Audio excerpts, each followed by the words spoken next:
여호수아 8장 30절로부터 35절. 여호수아 8장 30절로부터 35절. 찾으신 분들은 기립하셔서 같이 하나님의 말씀을 우리 같이 받겠습니다. 합독하십니다. 시작. 그 뒤에 여호수아는 에발산 위에 주 이스라엘의 하나님을 섬기려고 제단을 쌓았다. 그것은 주님의 종 모세가 이스라엘 자손에게 명령한 대로 또 모세의 율법책에 기록된 대로 쇠 연장으로 다듬지 아니한 자연석으로 쌓은 제단이다. 그것은 그 위에서 번제와 화목제를 주님께 드렸다. 거기에서 여호수아는 이스라엘 자손이 보는 앞에서 모세가 쓴 모세의 율법을 그 돌에 새겼다. 온 이스라엘 백성은 장로들과 지도자들과 재판장들과 이방 사람들과 본토 사람과 함께 궤 양쪽에 서서 주님의 언약궤를 맨 레위 사람 제사장을 바라보고 서 있었다. 백성의 절반은 그림신 산을 등지고 서고 절반은 에발 산을 등지고 섰는데 그것은 전에 주님의 종 모세가 이스라엘 백성을 축복하려고 할 때에 명령한 것과 같았다.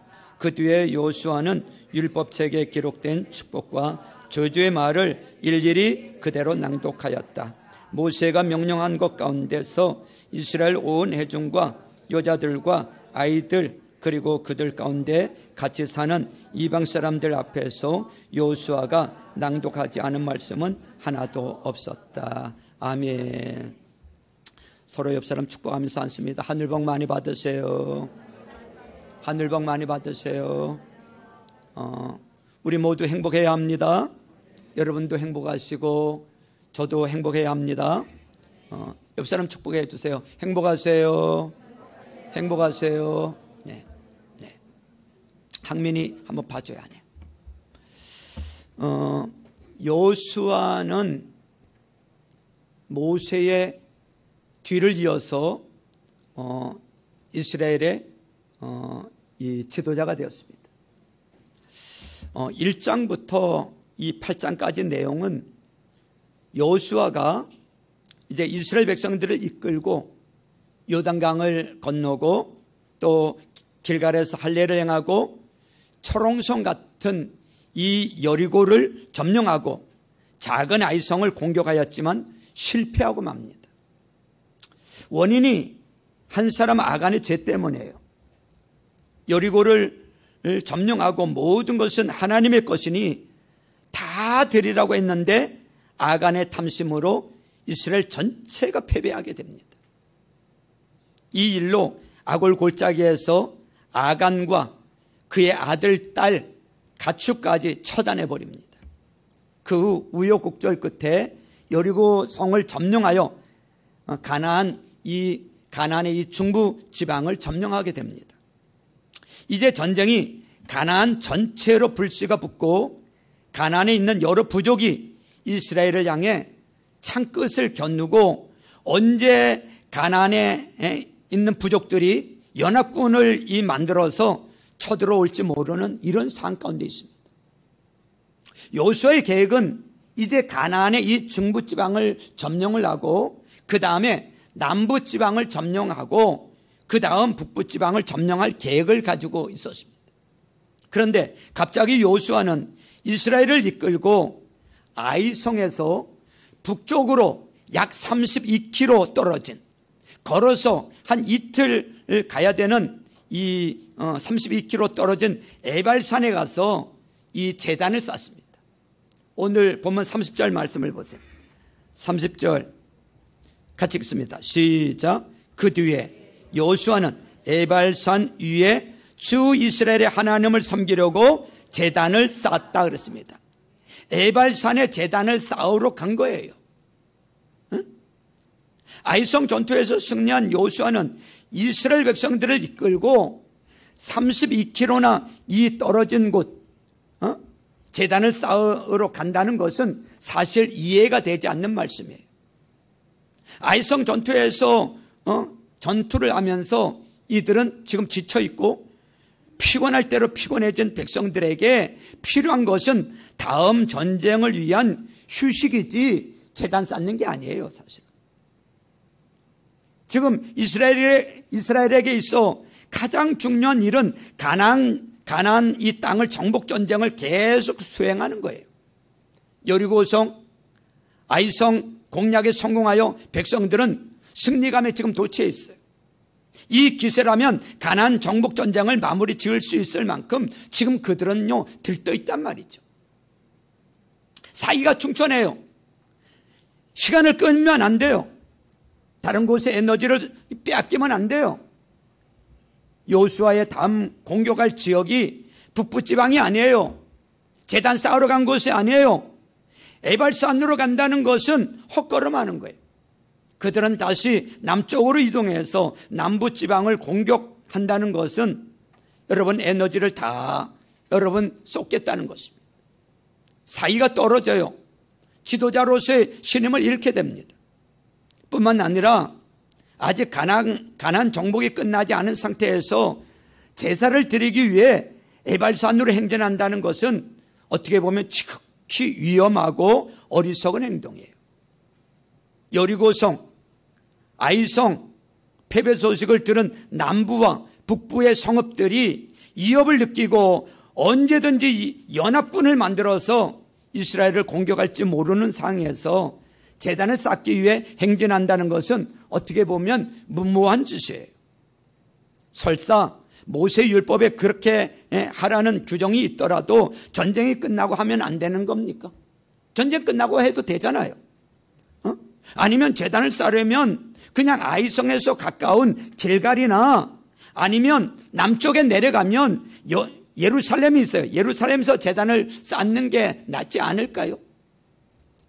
더군다나 이 에발산과 그림심산 나누어서 반을 나누어서 세우고 여호와의 율법을 낭독한다는 것은 다 죽겠다는 것이나 마찬가지인 것입니다. 사랑하는 성도 여러분,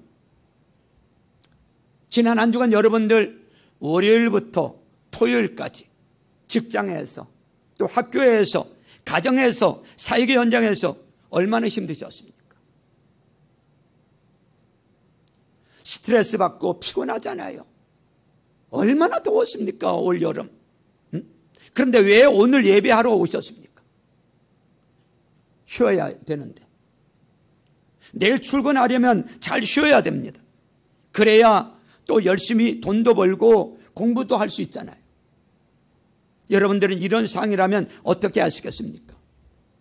32km 떨어져 있는 에발산까지 차를 타고 가는 게 아니잖아요. 걸어서 가야 되는데 에발산까지 가서 예배를 하고 돌아와야 되는데 여러분이라면 그렇게 가서 예배할 수 있겠습니까?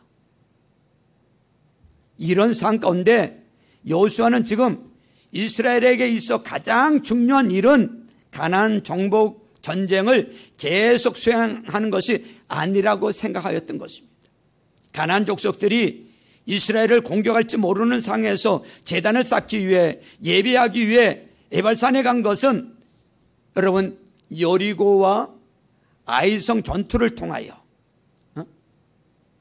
여러분 전쟁의 승패가 인간의 지혜나 계략에 있지 아니하다는 것을 여호수아는 깨달았던 거예요. 여러분 이 여리고성이 어떻게 정복을 했어요? 이스라엘이 전략을 잘 세워서 이스라엘 백성들이 전략을 잘 세워서 이겼나요? 무기가 많아서 이겼어요? 힘이 세서 이겼어요? 아니에요. 난공불락이에요. 이스라엘을 놓고서는 어떻게 해볼 수가 없어요. 하나님이 시키는 방법대로 하루 한 바퀴씩 하나님이 시키는 대로 그냥 순종하고 하루 한 바퀴 돌았어요. 마지막 날 7바퀴 돌고 외치라니까 외친 것밖에 없어요. 그랬더니 하나님이 여리고성을 무너뜨려 주셨어요. 그걸 보면서 내가 전쟁하는 게 아니구나. 하나님이 싸우고 계시는구나. 하나님이 이기게 해주시는구나. 하나님 말씀대로 하면 되는구나. 아이성 얕보았어요. 작은 성이에요. 요 정도만 됐지 하고 나갔다가 대패했습니다. 아간의 죄가 발견이 되어졌어요. 처단했어요. 그리고 하나님의 전략 가운데 시키는 대로 했습니다. 그걸 보면서 여리고성이나 아이성 이 점령을 하면서 하나님이 하라고 하는 대로 하면 되는구나. 하나님이 이 전쟁의 주인이시구나. 오직 하나님께 달려있고 또 무엇보다도 하나님의 도심을 받을 수 있는 가장 중요한 길이 그분의 말씀대로 믿음으로 예배하는 것임을 경험했기 때문인 줄로 믿습니다. 아멘이죠. 그 때문에 순종하고 간 거예요. 믿음으로 간 거예요. 신명기 27장에서 일찍이 모세가 이스라엘에게 신명기를 선포할 때 하나님께서 가나안 땅을 이스라엘에게 주실 것을 내다보면서 하나님께서 요단강을 건너게 하시면 너희들이 에발산에 가서 단을 쌓으라고 명령을 했어요. 여호수아는 신명기의 말씀을 기억을 했고 그 말씀에 이끌려 모든 위험을 무릅쓰고 에발산으로 가서 믿음으로 생명을 걸고 제단을 쌓은 줄로 믿습니다. 여호수아는 전쟁보다 믿음으로 예배 드리는 일에 먼저 생명을 걸었던 거예요. 휴식하는 것보다 예배 드리는 일에 생명을 걸었던 거예요. 여호수아는 하나님과 이스라엘 백성 사이에 바른 관계 정립을 위하여 우선적으로 하나님께 예배하는 일에 생명을 걸었습니다. 이미 아간의 죄로 말미암아 실패를 경험한 여호수아로서는 가나안 정복 전쟁에서 승리하기 위해서는 하나님과의 정상적인 관계, 하나님과의 올바른 관계가 얼마나 중요한가를 뼈저리게 체험을 했던 거예요. 하나님과 관계가 틀어지면,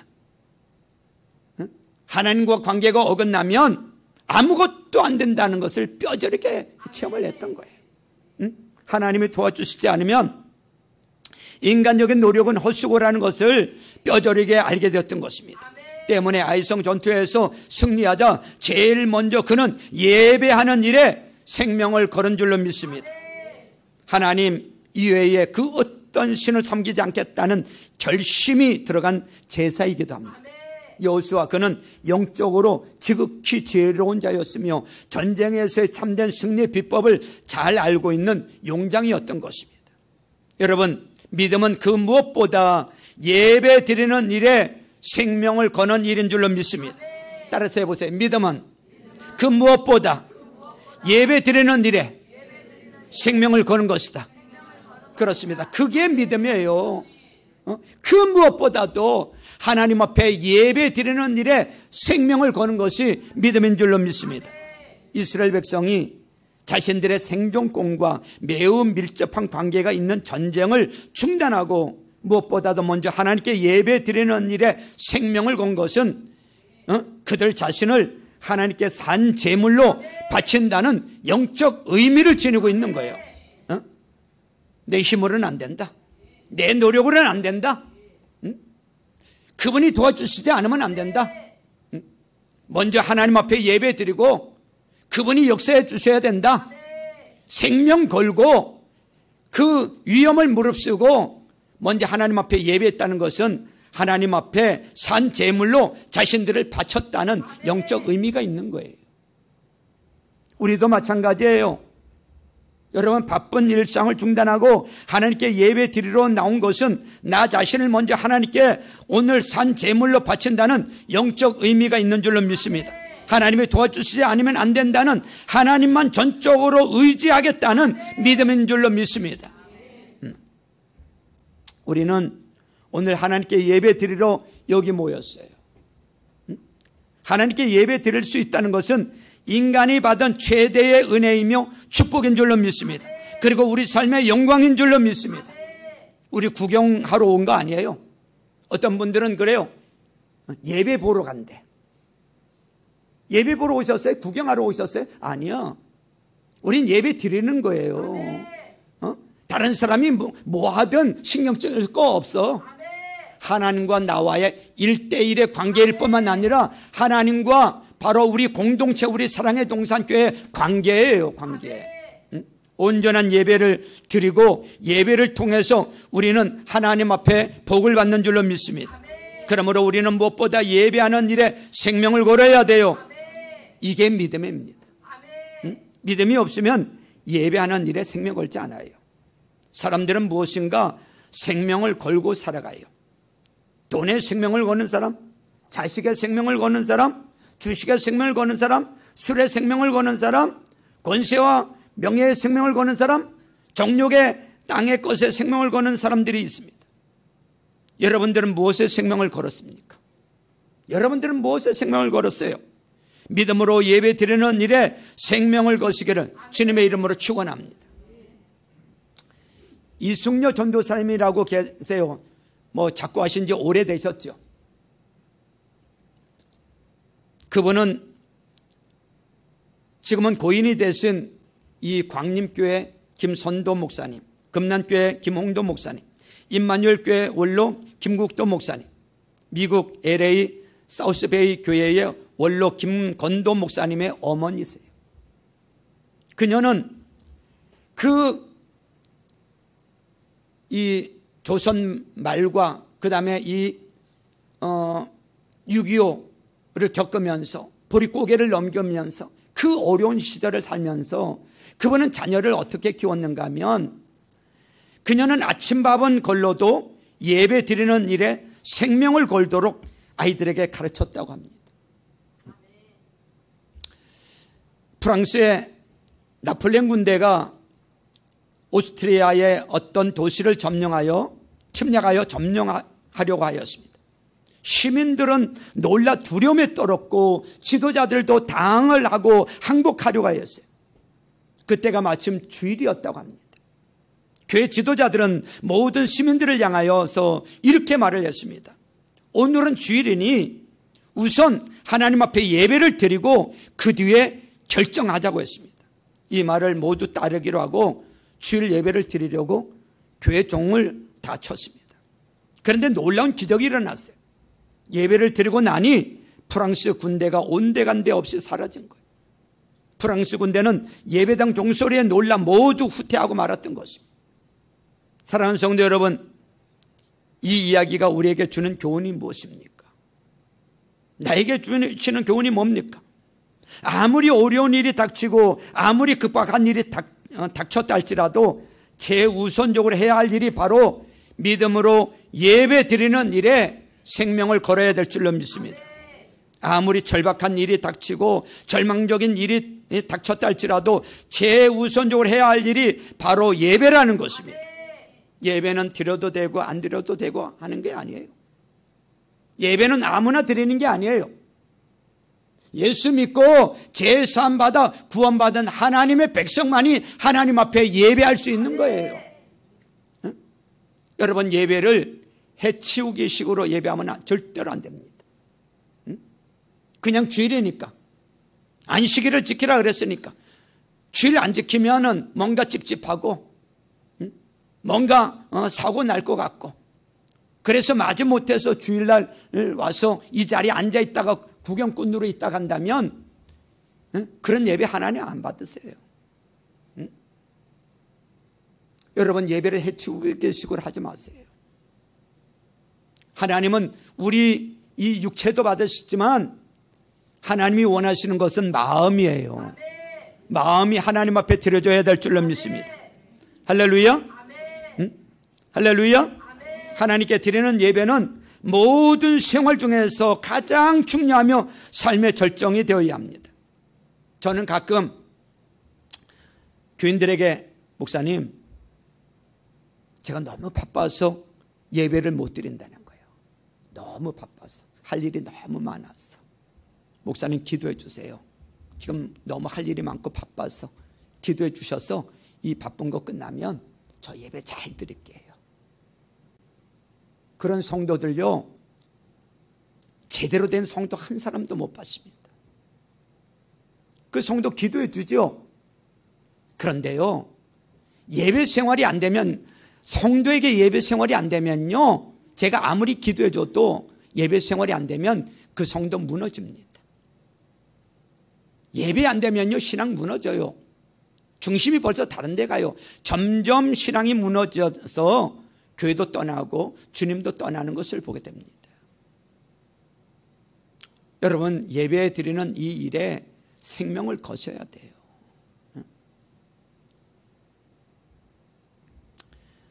여러분, 만약에 예배 드리는 일보다 더 바쁜 일이 생겼다면 나의 인생에 근본적으로 뭔가 잘못되어 가고 있다는 걸 아셔야 돼요. 바쁜 일이 나에게 우상이 되어 삶의 목적을 잃어버리게 되었다는 것을 알아야 됩니다. 오늘 아침 우리들이 모든 바쁜 일을 다 제쳐놓고 예배 드리기 위해 모인 것은 인생의 승리인 줄로 믿습니다. 축복인 줄로 믿습니다. 최고의 은혜인 줄로 믿습니다. 여러분, 지난 한 주간 내가 죽지 않고 살아있다는 것은 하나님이 나에게 기회를 주신 줄로 믿습니다. 생명 걸고 예배해야 돼요. 하나님은 예배를 통해서 우리를 만나주시고 또 복을 주시는 줄로 믿습니다. 요즘 저의 절실한 기도 제목 가운데 하나가 다음 세대입니다. 다음 세대. 우리의 자녀들 구원입니다. 제가 예수 믿기 시작한 80년대 초만 하더라도 교회에 가면 어린이들, 청소년들, 청년들이 작년보다 많이 이 아이들이 훨씬 많았어요. 부모는 교회 못 가도 너는 교회 가라. 주일학교 반사에게 우리 아이 좀 데리고 가세요. 교회 가면 뭔가 더 배울 게 있다고. 교회 가면 간식이라도 먹고 성경학교 보내고 부모는 못 다녀도 먼저 아이들을 보냈단 말이죠. 제가 볼 때 아이들이 훨씬 많았어. 교회에 아이들, 청년들이 바글바글 했어. 근데 지금 현재는 어떻습니까? 아이들, 청년들 점점 만나보기가 어렵습니다. 일반 교회들 보면 너나 할 것 없이 60대, 70대 어르신들만 점점 앉아서 예배 드리는 교회들이 허다해.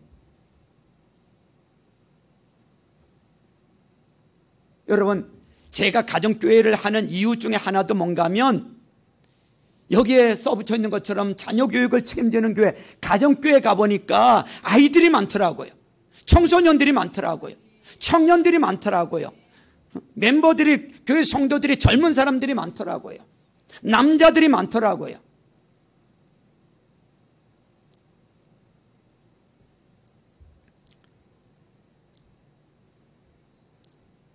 우리들 자녀들 지금 어디에 있습니까? 왜 예배에 나오지 않습니까? 우리 자녀들 잘 키우기 위해 좋은 거 먹이고 좋은 거 입히고 좋은 데 데리고 가고 좋은 거 사주고 공부시켰어요.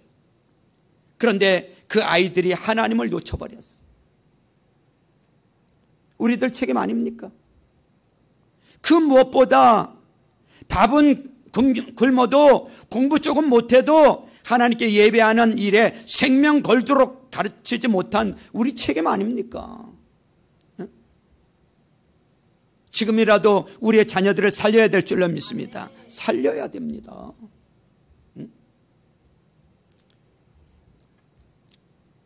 두 사람의 마부가 술에 짐을 싣고 먼 여행을 떠났다고 합니다.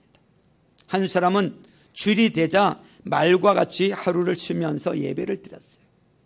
그러나 또 다른 사람은 하루를 쉬면 얼마나 손해가 많은가라고 생각하고 계속 목적지를 향해 달렸습니다. 그러나 목적지에 도착할 때까지 주일마다 꼬박꼬박 쉬면서 예배를 드린 믿음을 가진 마부가 목적지에 먼저 도착해 있었던 것입니다. 며칠이 지난 후에 목적지에 도착한 믿지 않는 마부는 말도 없이 마차도 없이 기진맥진한 빈몸으로 도착을 했어요. 이 마부는 쉬지 않고 계속해서 말을 몰았기에 말도 병이 났고 마차도 고장이 나서 겨우 몸만 도착했다는 것입니다. 성도의 모든 삶은 믿음의 예배를 중심으로 이루어져야 될 줄로 믿습니다. 여행을 하다가도 주일이 되면 반드시 돌아와야 하고 모든 계획 중에도 예배가 중심이 되어야 되는 것입니다. 예배가 중심이 되지 못한 사람들의 삶은 어떻습니까? 휘청거려요. 누가 낚시 가자면 낚시 가고 캠핑 가자면 캠핑 가고 여러분, 주일 아침 부부 사이에 사소한 일로 말다툼이라도 있으면 기분 안 좋아서 안 나와? 아이가 조금이라도 아프면 안 나와? 작은 어려움이 있어도 쉽게 예배를 포기해. 예배의 삶의 중심, 예배가 삶의 중심이 아니라 엑서셀이기 때문에 그렇습니다. 이러한 인생은 처음부터 끝까지 계속해서 흔들리는 인생이에요. 예배는 축제입니다.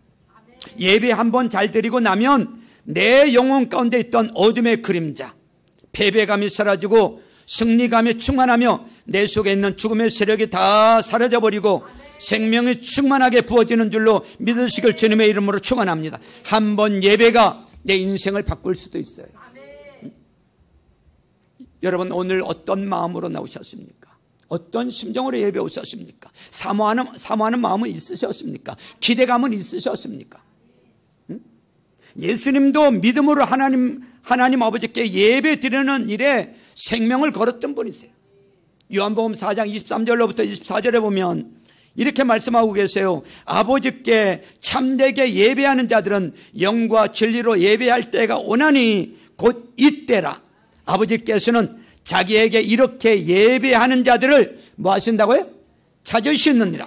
하나님은 영이시니 예배하는 자가 영과 진리로 예배할지니라. 하나님은 어떤 자를 찾고 계신다고요? 예배하는 자를 찾고 계셔. 참된 예배자를 찾고 계셔. 참된 예배자. 우리 가운데 참된 예배자가 얼마나 있는지, 예배자를 찾고 계세요. 영과 진리로 예배할지니라. 성령으로 예배해야 돼요. 진리로 예배해야 돼요.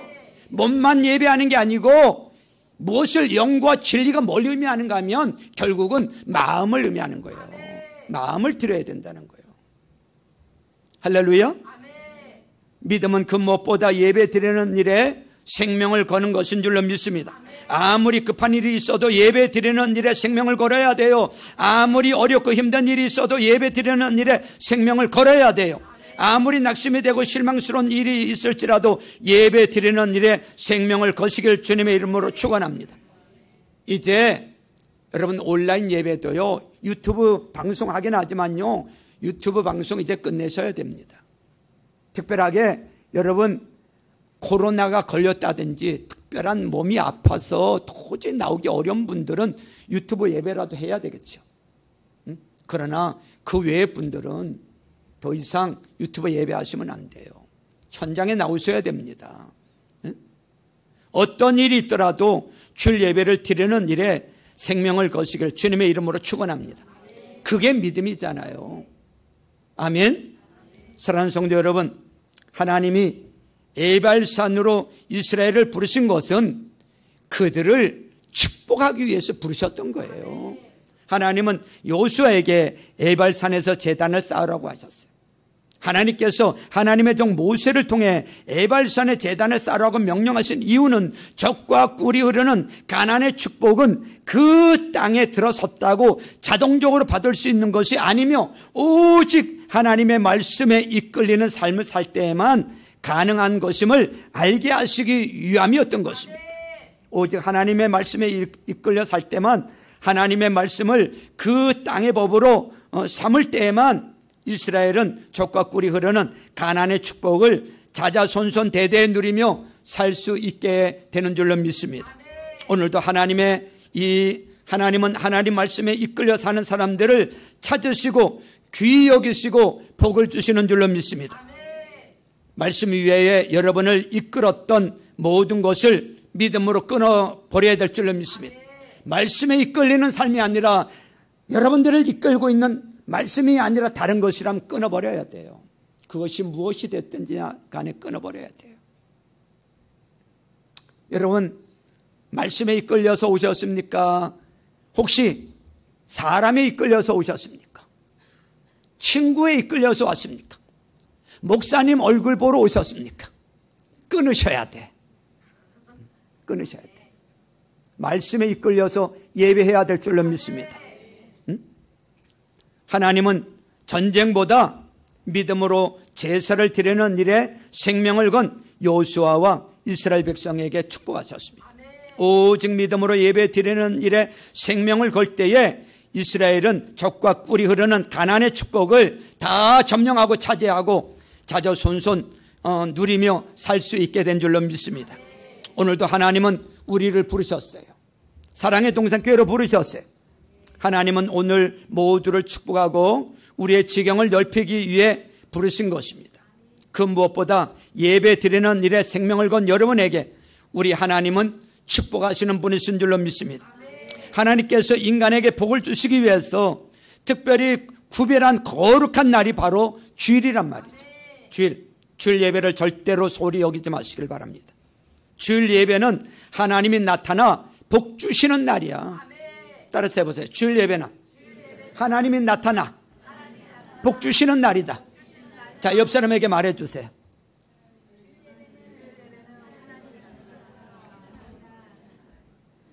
주일 예배가 무슨 날이라고요? 하나님이 나타나 복 주시는 날이에요. 할렐루야. 주일 예배를 들을 때마다 하나님께서 나타나셔서 복을 주시고 그 복을 받는 성도들이 될 수 있기를 주님의 이름으로 축원합니다. 주일 예배가 하나님의 은총을 받고 복을 받는 축복의 통로가 될 수 있기를 주님의 이름으로 축원합니다. 주일날 집에서 쉬지 않고 교회 와서 예배하면 피곤할 것 같은데 절대로 그렇지가 않아요. 절대로 그렇지가 않아. 참 희한하죠. 하나님은 우리에게 복 주시고자 주일 예배에 우리를 부르셨어. 하나님께 예배 드리면 여러분 우리가 은혜를 받아요. 우리 몸은 영혼육으로 유기적이에요. 집에서 그냥 소파에 앉아서 TV만 보고 누워 잔다고만 해서 여러분 이게 안 피곤한 게 아니더라고요.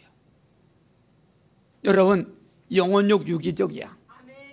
교회 와서 은혜를 받으면 여러분 마음이 평안해요. 마음이 평안하면요 육도 가벼워져요. 할렐루야. 건강해져요. 스트레스가 사라져요. 혈액순환도 잘 돼요. 여러분 예배하면서 하나님께서 주신 지혜가 있어요. 그 지혜를 가지고 사업을 하고 직장 생활을 하고 그런 사람들이 성공하게 하시고 가정에도 복을 주시는 줄로 믿습니다. 하나님은 공부하는 우리 학생들이 주일날 빠지지 않고 예배 드릴 때 공부도 더 잘하더라는 미국 마이애미대 마이클 교수 연구팀의 연구 결과가 나왔어요. 그냥 주일날도 앉아서 공부하는 이 애들하고 주일날 와서 예배하고 하나님이 주시는 지혜를 가지고 공부하는 애들이 공부 더 잘하더래. 학생들 보면 시험 때라고 교회를 안 나오죠. 여러분 하나님이 여러분들 인생 책임져 줘야 돼. 그런다고 되는 게 아니야. 하나님이 건강도 주셔야 되고요. 세계적으로 제가 어느 강의를 이렇게 잠깐 듣는데 이런 이야기를 하더라고요. 어릴 때 머리가 좋아서 암기력을 잘하는 아이들이 있답니다. 이 아이들이 초중고 때 그 아이들이 공부를 잘한대요. 근데 나중에 이 머리가 좋다고 기억력 좋다고 공부 잘했던 애들이 나중에 커서 교수 되고 성공하는 케이스가 별로 없답니다. 어릴 때는 별로 공부 못했어도 점점 가면서 이 사고력이 점점 가면서 발달이 되어지고 그러는 아이들이 이 20대 30대 가서 보니까 누가 그 얘기를 했는가 하면 김형석 교수가 100살 넘으신 김형석 교수가 그 얘기를 하시더라고. 자기 자녀들 보니까 어릴 때 공부 잘했던 자식 가운데 교수 된 애가 없고 오히려 못했던 애가 나중에 보니까 교수가 돼 있더라는 거예요. 참고로 하세요 그냥.